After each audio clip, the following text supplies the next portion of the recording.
Hi friends, welcome to அழகு family. எண்ணெய் கத்திரிக்காய் செய்ய போகிறோம். எப்படி செய்யுதுன்னு பார்க்கலாம் வாங்க. தேவையான பொருட்கள்: கத்திரிக்காய் முதல்ல அரிஞ்சு தண்ணியில் போட்டுங்க.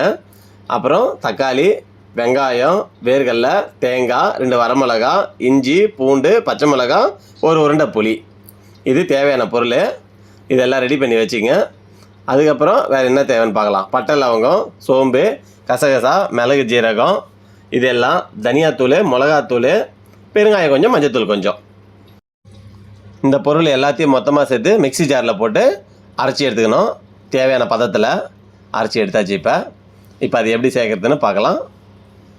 கத்திரிக்காயில் அந்த மசாலாவை கொஞ்சம் கொஞ்சமாக அப்ளை பண்ணணும்.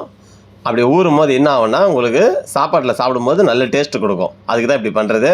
ஒரு 10 நிமிஷம் ஊற வச்சுட்டு அதுக்கப்புறம் கடையை வச்சு தேவையான எண்ணெய் ஊற்றிட்டு 4 கருவேப்பிலை போட்டுடணும்.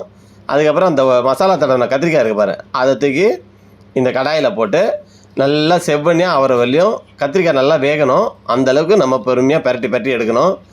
அப்புறம் அரைச்சி வச்ச மசாலாவை தூக்கி கத்திரிக்காய் வெந்த பிறகு அதில் போட்டு மறுபடியும் அதே மாதிரி பரட்டணும். தேவையான அளவுக்கு தண்ணி ஊற்றிக்கலாம். திக்காக வேணுமா தண்ணியாக வேணுமான்றதை பார்த்து ஊற்றிங்க. இதோட வீடியோ முடியுது. நெக்ஸ்ட் வீடியோவில் பார்க்கலாம். பாய்.